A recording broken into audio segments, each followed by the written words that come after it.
нэр үг бүтээх дагавар бэлтгэсэн улан наран солонго дамцагдуулна. Нэр үг бүтээх дагавар эхний дагавар бол чи, чин. Монгол бичигт чиг, чи, чин гэдгийг чин дагаврыг чин гэж тэмдэглэнэ. Мод гэдэг үгэн дээр чин дагаврыг залгахад модчин гэх нэр үг үүснэ. Мал гэх үгэн дээр чин дагаврыг залгахад малчин гэх нэр үг үүснэ.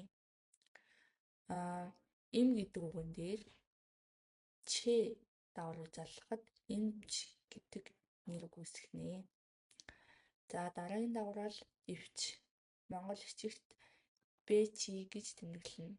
Жишээ нь гэх юм бол чих гэдэг үгэн дээр эвч дагаврыг залгахад чихвч гэх нэр үг үүснэ.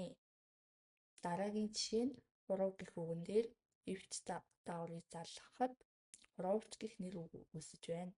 За дараа нь элэг гэдэг үгэн дээр эвч дагаврыг залгахад элгэвч гэх нэр үг үүсэж байгаа юм аа.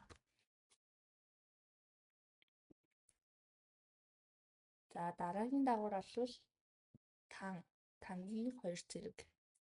Нэг янзаар тэмдэглэн тан гэж уншин, тэн гэж уншин нэрийн үгээсээ хамаарат ишиг цоцох ёсоор уншнаа. Жишээ гэх юм бол жигүүр гэдэг үгэн дээр тэн дагаврыг залгахад жигүүртэн гэх нэр үг үүснэ.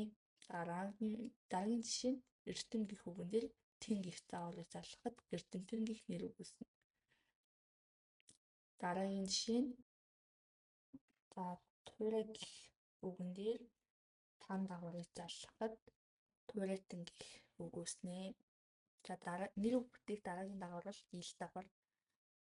Жишээ нь гэх юм бол авар гэх үгэн дээр үйл үгэн дээр ил дагаврыг залгахад аврал гэх нэр үг үүснэ. Дараагийн жишээ нь гомд гэх үйл үгэн дээр нэр үг бүтээх ил дагаврыг залгахад гомдол гэх нэр үг үүсгэнэ.